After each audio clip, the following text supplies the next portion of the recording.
looking nice. Room service, if I like, I order twice. Hibachi, got the gravy on the rice. Rolling in Mexico. Pittsburgh Steelers fans, welcome into another edition of the Steelers Q&A. I know you might look at me and say, what? This is a Steelers show, and I don't know how to say Buckeye show. Well, just happened to be what I'm wearing tonight. It's been a crazy Sunday for me, so we're hopping on. We're going to do this the way we look. I hope you guys are having a great weekend. Here on the Steelers Q&A, we're here to answer your questions, so start formulating those, getting those in the comments section. Welcome into some of the regulars here. Got a special guest with me tonight. It's been a while since he's been on the Q&A, but wanted to get some insights from the coach himself. Coach KT Smith is on from the Call Sheet podcast world now. It's a big happening here at the Steel Curtain Network and Fans First Sports. Coach, welcome into the show, man. How you doing? Jeremy, what's up, man? I appreciate you having me on. Looking forward to talking some Steelers football. Absolutely. You're a busy man these days. How's the Daily Show going and all the other stuff you've got your hands in on this Oh, offseason? man. Honestly, it's been an awesome experience. It really has. It's given me the opportunity to get in touch with and talk to a lot of people from all different aspects of the football world. So, yeah, man, Monday through Friday, 10 a.m., Call Sheet Daily. And, we're I can't believe I'm getting paid to do this, Jeremy. I'm living the dream right now, man. Yeah, man. That's exactly how I feel too. It's like, just kind of a fun thing I've always wanted to do. And now being able to do it, get paid to do it a little bit and just to talk football and what better pastime is there to do it. And so as people are getting in the comments here and everything, pop your questions in for Coach and for me as well. We'll ask and we'll answer those questions. We're going to talk about some things too here. And I titled the show Gazing into the Steelers Offseason Crystal Ball. Cause I mean, that's all we can do at this point. There's nothing hard and fast that we can really cling to as far as the offseason, other than Preston Smith has been released. They're adding to their cap space to make further moves. They're prepping for that new league year. They're prepping obviously for the NFL draft too. Coach, what are you looking at this time of the offseason where it's really still in its infancy? What do you look for from the Steelers as they're positioning themselves to make moves this offseason? I think the obvious intrigue involves the quarterback position. Yep. Whatever the Steelers are going to do this offseason, it really begins with a decision there because that's going to set up so many other things. I mean, you think about their offense last year, and it really was like two different offenses. There was a Justin Fields offense. There was a Russell Wilson offense. Arthur Smith seemed to have planned for a Russell Wilson offense, but then Wilson gets hurt, and Justin Fields has to run that offense. So if the Steelers re-sign Justin Fields, I think the intrigue then becomes, well, how do they rebuild around him, because they clearly didn't plan for him to be the starting quarterback. And so I would imagine that they're going to look significantly different if Fields is the quarterback. If it's not Fields, then obviously we've got, a great mystery on our hands. Yeah, we do. There's seemingly a lot of directions it could go, but there's no one clear-cut option that seems to be the way they should go. I mean, everybody's going to have their opinions on it. And I, for one, would think that their Steelers' best bet at finding potentially a guy who can help you now and help you down the road is Justin Fields still. That's probably the route I would go. But there's other intriguing options out there. We're going to talk about guys on the trade market down the road. I mean, we're going to talk about free agent acquisitions outside of the two guys that the Steelers had on their roster last year. So there's a few different directions you can go, but none of it is cut and dry and simple for Pittsburgh. They've got a lot to maneuver with. And I look at too, I wanted to ask you this question because when it comes to the Steelers coaching, obviously they're under fire a lot after failed playoff situations, the offense kind of sputtering down the stretch. So we've heard a lot about how Art Smith had designed the offense for Russell Wilson, like you mentioned, and Justin Fields kind of had to jump in and run that offense.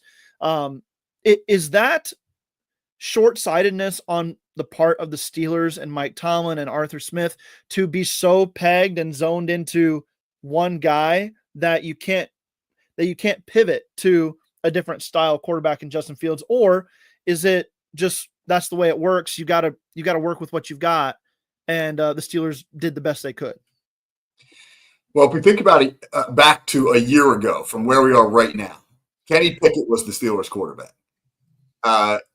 They didn't. I don't know if they had an offensive coordinator yet. I don't know exactly when Arthur Smith was hired. I'm assuming they probably had just hired him, and we were talking about a Kenny Pickett led offense. So when the Steelers get into free agency and they sign Russell Wilson, now obviously you begin to plan for that. But then the acquisition of Justin Fields almost felt like a luxury. Yeah, and it's not Fields and Wilson were so complete. It's not like you had Justin Fields and Joe Flacco. You know, like their styles were so diverse that you could not possibly run the same offense with the two of them. But I don't think the Steelers were able to really take advantage of Justin Fields' best attributes simply because there was so much under center. There was not much read option. There weren't a lot of the things in the plan that Fields was real good at because, again, they just didn't rep for it. Right. And I watched what they dabbled in. You know, they dabbled in some of that stuff with Fields, but they just weren't good enough at it because they probably didn't get the reps necessary to become good at it. So it's not necessarily a shortcoming on the part of Arthur Smith. I think it's just a time management thing, right? Yeah. You don't have enough reps to adequately prepare two quarterbacks, especially when you're kind of putting your eggs in one basket. Yeah, and I think too, when you're designing an offense to operate a certain way, like run first, that was supposed to be the driving force of the offense, and then it turns out the Steelers weren't very good at it. They weren't very good at running the football, very efficient at it. That is, especially in the back half of the season, it did throw things off for, say, Russell Wilson down the stretch. And I just sit back and I take a look at, like you're saying, the time management aspect of it, where there was so much change last year going throughout the whole offseason that you really couldn't just settle in. It was moving on from Kenny Pickett all of a sudden after Russell Wilson comes in. That your quarterback room is totally different now, and you have to figure out what you're doing at QB2. And the trade for Justin Fields happens, and then training camp starts, and the injury to Russell Wilson. And so now you're on your second string quarterback and trying to work through reps that way. It's really a testament to continuity at the most important positions, coaches. What that does for your roster and for your team is huge. And the Steelers were behind the 8 ball from the beginning. I think that's kind of what you're saying as well. Yeah, I don't think we can stress enough how important continuity is. Yeah. You look at the Eagles. Yeah. The Chiefs. I mean, the Chiefs had a little more of an injury issue than the Eagles did this year, but Philly was remarkably healthy all year long.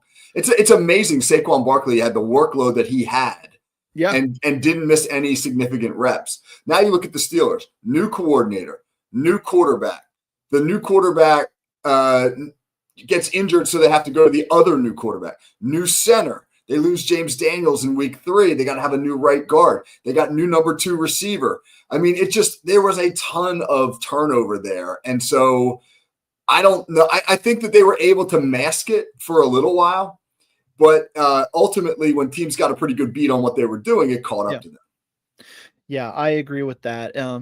Kind of a tough situation, and one that it doesn't look like it's going to be repaired super quickly here either. You're kind of rolling into it with the same thing, unless maybe you bring in Justin Fields, and that'll bring us here to a couple questions from some listeners. Reginald Rivers hops in, says, Kenny Smith. I don't know if that's an inside joke or something. Is that close enough, man? Close enough. Okay. Kenny Smith. Who do you think is going to be the Steelers quarterback? So if you had to pick a guy right now, Coach, who do you think is under center? I mean, I guess the safe choice is to say Justin Fields. But again, man, think back to a year ago. Nobody imagined that we were going to get the quarterback situation that we ultimately got. Nobody foresaw Russell Wilson and Justin Fields replacing Kenny Pickett. So there's probably, I think Omar Khan, one thing that we know from Omar Khan is, man, he's going to leave no stone unturned. Right. So he's probably making phone calls, man.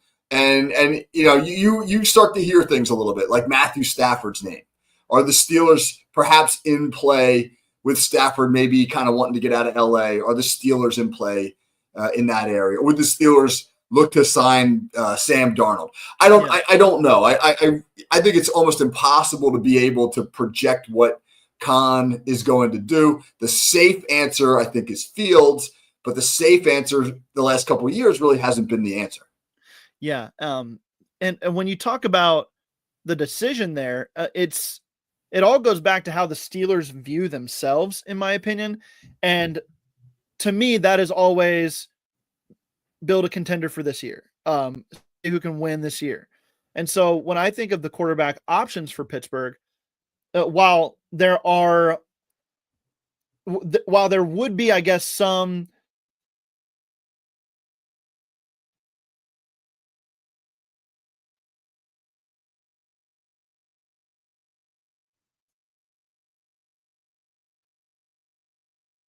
in the process, while that has some feasibility to it, it doesn't seem like the Steelers would go that route, like bringing in a Marcus Mariota as your starting quarterback or an Andy Dalton as your starting quarterback this year and letting them take you as far as they can take you, which probably isn't going to get you anywhere, honestly. If the Steelers bring in Sam Darnold or Marcus Mariota as their starting quarterback, there will be a full-out revolt in Steeler Nation. Yeah, I agree. And to me, that makes sense, though, because then you can prep for 2026 if you're wanting to do that. But the Steelers will never do that because they view themselves as an offseason pieces addition away from building a contender because that's what they want to be. So that to me says they're going to make a move at quarterback that points them in a winning direction, not just have a guy who can throw the ball decently enough to where we get on to 2026. That's not going to be the goal. So here's the thing, though, Jeremy. Like, think about this real quick. Yeah. If you let's say the Steelers decide they're going big, they make a trade for Stafford. Yeah. Not out of the question, right? Again, no. Would it be surprising? Yeah. Would it be shocking? No. Right. But what you're saying there, if you trade for Stafford, who's 37 years old, you're basically saying we think that within a 2-year window, because realistically, you got to say to Stafford's got maybe a 2-year window to still be a top echelon quarterback. We think we can win the Super Bowl within the next 2 years. Yep. And that's an interesting question because when I know things change a lot in a year, but when you look at where things stand right now, it doesn't feel like this team is that close. Philly's way better. When the Steelers matched up against the elite teams in the league the last 5 weeks of the season, they went 0-5. So I don't know, man. How close are they? That's an interesting question. Right. And to me, there's a difference between where they actually are in a lot of cases and where they believe they are. And right. To me, that's where I've had my biggest issue with the team in the past is like, they feel like that, or Mike Tomlin feels like that he can put the pieces together to go win this year every year. And I just don't see that happening. I don't see that there's a rebuild process that would be future looking at all, in my opinion. So that's why I would say if you're going Stafford or Fields or something like that, that's the route that makes sense for how the Steelers view themselves, not necessarily how we would view them as fans or maybe how the rest of the league views them. I think it's interesting. You say, obviously they went 0-5 against the best of the best last year. And we talked about that final stretch of games all the time last year saying, we'll know who the Steelers are after that stretch. And we did. We found out who they were. They were not ready for big time competition there. So let's go hop on to another question here from Afton Forehead. Is there any free agent you'd really like to see Khan target? I guess any position, any side of the ball. KT, what you got? Well, I mean, if we're swinging big, man, let's go get T. Higgins. Like if we're going to rebuild our passing game and get that, give the quarterback, whoever it is, the weapons that they need, then you got to swing big. And T. Higgins is going to be $30 million a year guy. But you got to be willing to pay that to land the dudes that are going to significantly improve the offense. I mean, the other way to think about it is if the Steelers really believe that they can be a run-first team and be effective like that, they got to get better up front. They got to upgrade the offensive tackle position. Cam Robinson from Minnesota, 29 years old. offensive tackle who's I think a really good football player. It's got a lot of football left in him. Would be a guy that I would target. So you have to think about identity. Who are we going to be? Right. And then you got to proceed from there. It'd be a lot easier if we knew the answer to that question, right? Yeah. Who are they going to be? And that's the thing. Like if you're T. Higgins, the Steelers need to get that QB situation straightened out. Because if you're T. Higgins, you're not coming to Pittsburgh if they don't have a quarterback in place, or if you're like, well, who's the quarterback? So that's got to be priority number one. And then I think everything, takes off from there. Right. I agree with that. How they start at quarterback is going to determine how the rest of the offense fills out, how the rest of the scheme fills out, and what you're going to do. I've been looking at some offensive linemen too, Coach, just looking at some of the free agents. And I think about a Super Bowl champion this last year who had a reconnaissance at guard instead of tackle, Mekhi Becton from the Eagles, who you could bring in and plug in along that offensive line if you're not comfortable with Mason McCormick starting at guard right away in year 2. I know he had to fill in and he did so with aplomb this last year when the injuries happened to James Daniels and whatnot. But if you're wanting somebody with some NFL experience and who's now been a leading factor in his resurgence for the best running team and offensive line in football, and that's what you want to be, there's some ties there with Andy Weidel. Maybe go get a guy like that. There's some guys. The thing you wonder about with a guy like Becton, and it makes you think of Kevin Dotson. Here's Kevin Dotson who struggles in Pittsburgh, goes out to LA, gets in a different system, and excels. Right? Becton struggles for several years with the Jets. No sin there. A lot of people struggling with the Jets. Goes to Philly. Now he's under Jeff Stoutland, one of the best O-line coaches in the NFL, in that great system, and he excels. Can he come to Pittsburgh and do the same? That's going to be the question around Sam Darnold. People are going to you have to ask that question. Can Sam Darnold excel now as a pro?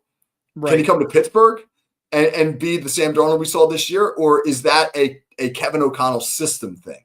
So there's tricky questions about some of these guys. Absolutely. Situation matters for players in the league. You see that more and more so as things go. And that's why I think scouting, you've got to be able to scout for personality and team fit just as much as talent. Because sometimes talent doesn't work out if they don't fit into the culture and system that you're working with wherever you bring them. So let's go ahead and take a break. And when we come back, we will keep answering your questions. We'll keep talking Steelers offseason. As you know the drill, if you're watching live, we're not going anywhere. If you're listening on audio, we'll be back right after this short commercial break.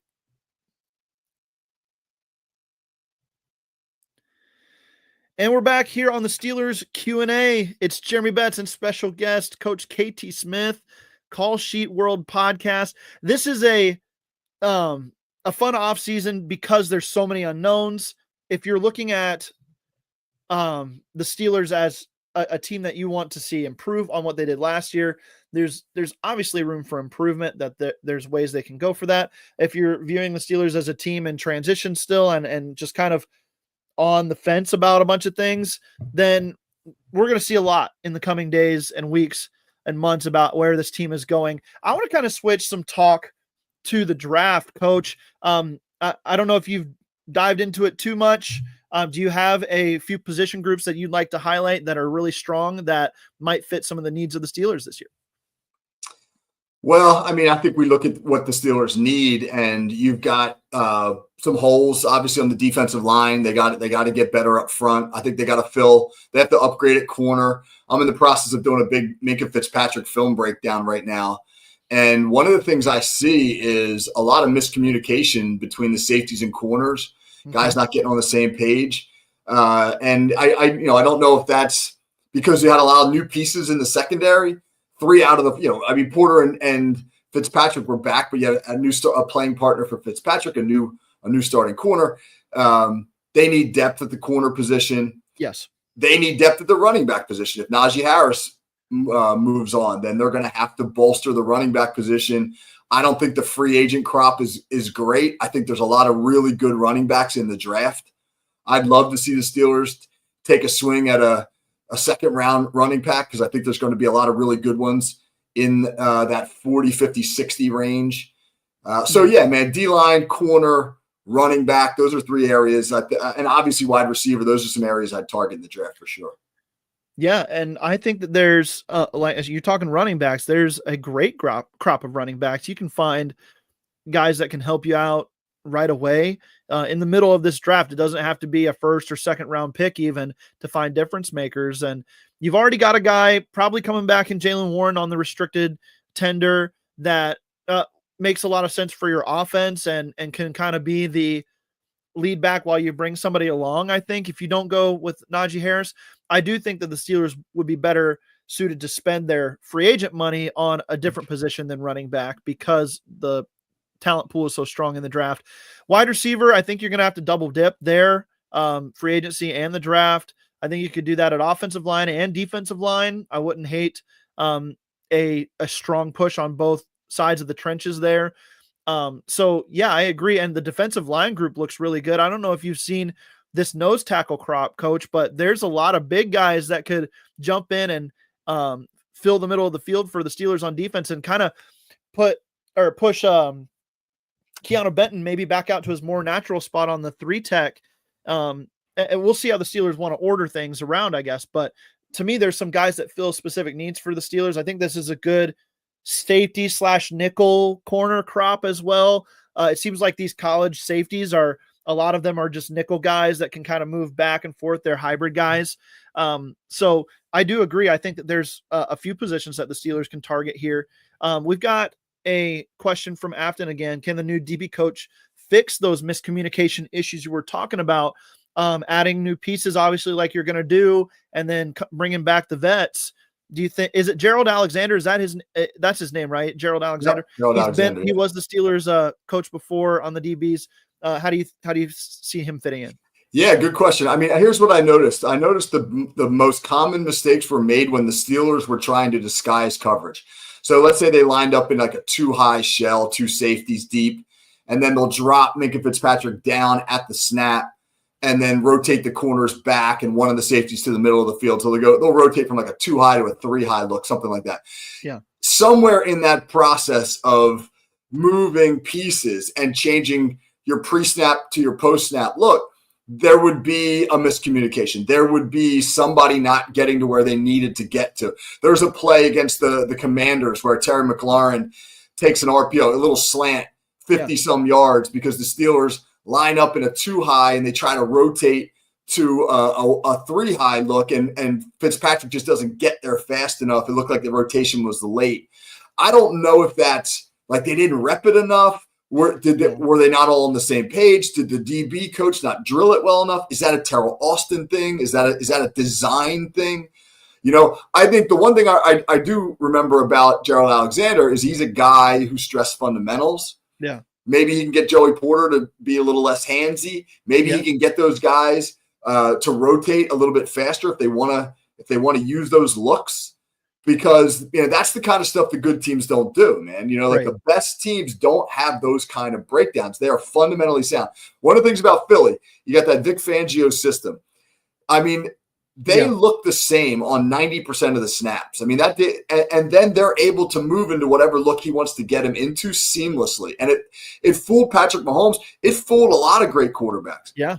And it's a communication thing, man. So if Gerald Alexander can get them all on the same page, man, then that'll be a huge plus for the team because there are just way too many mental breakdowns. Yeah. It's the same thing Bill Belichick's defenses used to do too, where they were so fundamentally and technically sound that you just couldn't break them down because everybody did their job as best they could or to the best of their ability. That was their focus. It wasn't any freelancing or anything like. Have you noticed any freelancing from the Steelers DBs? Like there were concerns about, I guess, or is it more we're just not getting to the right spot because we're not communicating it on time? Yeah, no, I don't think it's freelance. I don't think it's guys doing their own thing. I think it's guys just not executing the scheme well enough. And a lot of that can be teaching.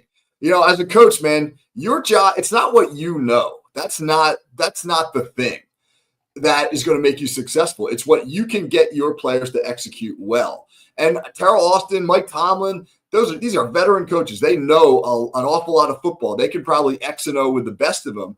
But are they teaching it on the day-to-day in a way that allows the Steelers to be able to execute at a high level? And down the stretch last year, the answer was no. So, I mean, I think there's some issues with the players, but I think the bigger issues are with the coaches.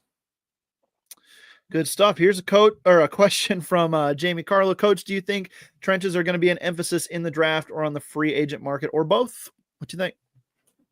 First of all, Jamie, love the hairdo, man. Yeah. I got my hat on here, but we're comrades. Love it. They better, man. They better address the trenches, because they're getting a little long in the tooth on the defensive side of the ball up front. I think that, Cam Hayward, man, God bless him, all pro, played phenomenal football this past year, but I don't know how much longer he can do it.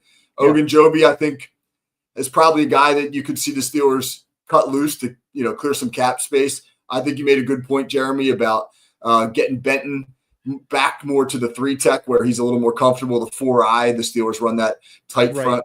And, they're going to have to invest, whether it's free agency or the draft. I would not be disappointed at all if they targeted a D lineman in the first round. And I haven't studied the names well enough just yet to be able to comment on who I think would be a great pick, et cetera. But that's an area of need that I think the available talent will provide somebody in that 2021 range that the Steelers could go get. Yeah, for sure. If you get a chance to go check out, he's a rival, I know, but go check out Kenneth Grant from Michigan along that D line.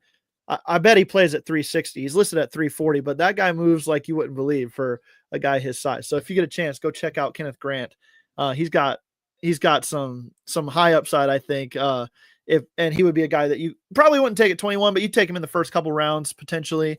And what I can really see, Jeremy, I can really see the Steelers taking a D lineman high. Yeah, because they do like D linemen. They do like drafting D linemen higher up. And then using free agency to bolster the O-line and then drafting a mid-round O-lineman like they did last year with McCormick. Obviously, they got to hit on all these picks, but I think that would be a solid strategy. Yeah, I agree. And then you can address wide receiver early too, which I think is a need as well. Or, I don't know, another position, corner, something like that you think is a big need for the team. So let's see here. Here's one from Reginald Rivers again. How much cap space the Steelers will create before the draft? I was looking that they could create as much as around 80 million in cap space potentially before the start of the year. Wow. I think they're at 53 million right now, which is not bad. I think that's 8th in the league. So they've got some more room. They could add some more cap space. But that said, I think it would be disappointing if the Steelers were unable to add quality players versus in free agency this year based on the amount of cap space they have. Do you agree with that sentiment? Well, you're going to have to sign a quarterback. Yeah, you're probably going to pursue a wide receiver, and if you go for a top level corner, you're going to eat up a lot of cap space with those 3 signings right there. But hey, man, if they were able to land themselves the quarterback that they believe will be the franchise guy, plus an upper echelon wide receiver, plus a starting corner, that'd be a heck of a free agency period. Absolutely. I agree with that 100%. Jason Atkins, would you guys get Trevor Lawrence if possible? I'm a big Trevor Lawrence fan, Coach. I don't know if how you stand on Trevor Lawrence. I don't think that would ever happen, but if he were to be on the trade block and the Steelers had a chance to swing at him, I would definitely do that. But what say you? I like Trevor Lawrence, but here's the thing, man. $55 million a year. On that contract. That's his annual value. You're going to need to move a first and a second, most likely, to get him. And I don't see, again, man, maybe if people want to criticize this, I 100% understand. Sure. He is a better quarterback than Justin Fields. I get it. I get that. But I don't necessarily think that Justin Fields, who's had a different coordinator every single year, who's had never been surrounded by a great supporting cast, never had a great offensive line in front of him. Trevor Lawrence has had more skill position talent and a better O-line in front of him for most of his career than has Justin Fields. Justin Fields could be signed in somewhere in the neighborhood of 10, according to Spot Track, $10 to $15 million a year. Yeah. Lawrence is at $55 million. So I don't know, man. It's a $40 million difference plus a first and second round pick. Is Lawrence that much better than Field? Right. I struggle with that one. I do too. if Fields is off the table for Pittsburgh one way or another, whether that's they just don't want to do business with him or somebody else outbids them for him, whatever the case may be, then I would argue that the Steelers would be better off spending whatever it takes to land the young stud quarterback over a guy like Stafford, maybe who's got 2 years left maximum, or Aaron Rodgers. I mean, good gosh. No. Let's not even touch that. No, don't even say that name.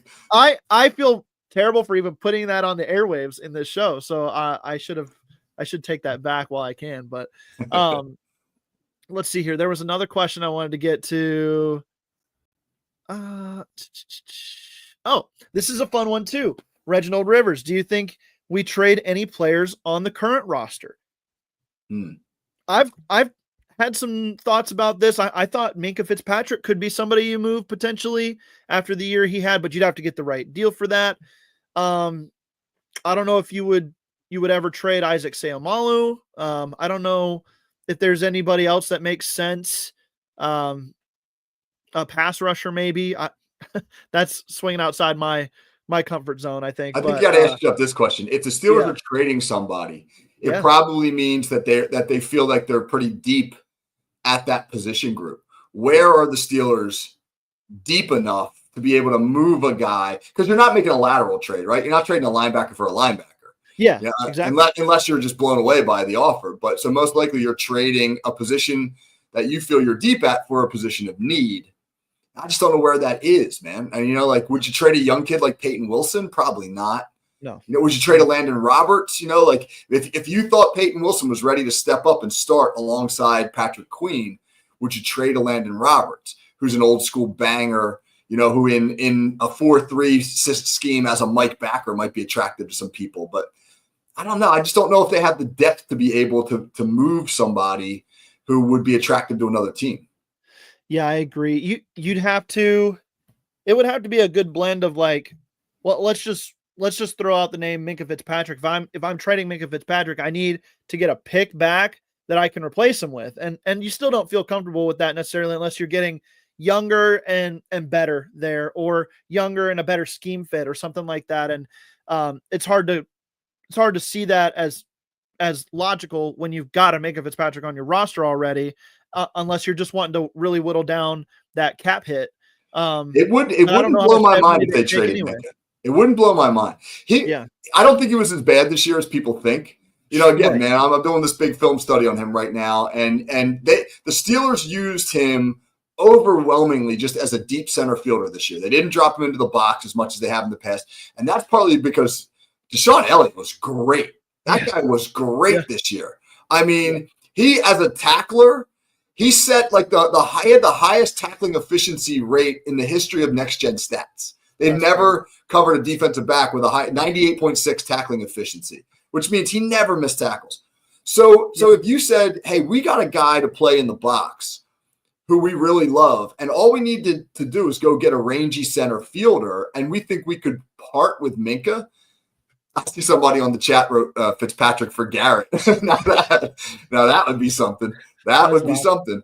I mean, I think the Steelers wouldn't blink at that. They would go, done. But I won't hold my breath on that. But it wouldn't shock me. It wouldn't shock me if they moved him for, who knows, man, maybe a wide receiver. Maybe you got a wide receiver rich team that's willing to part with somebody. Yeah, absolutely. There was a question here I wanted to try to pull up, but I don't see it anymore.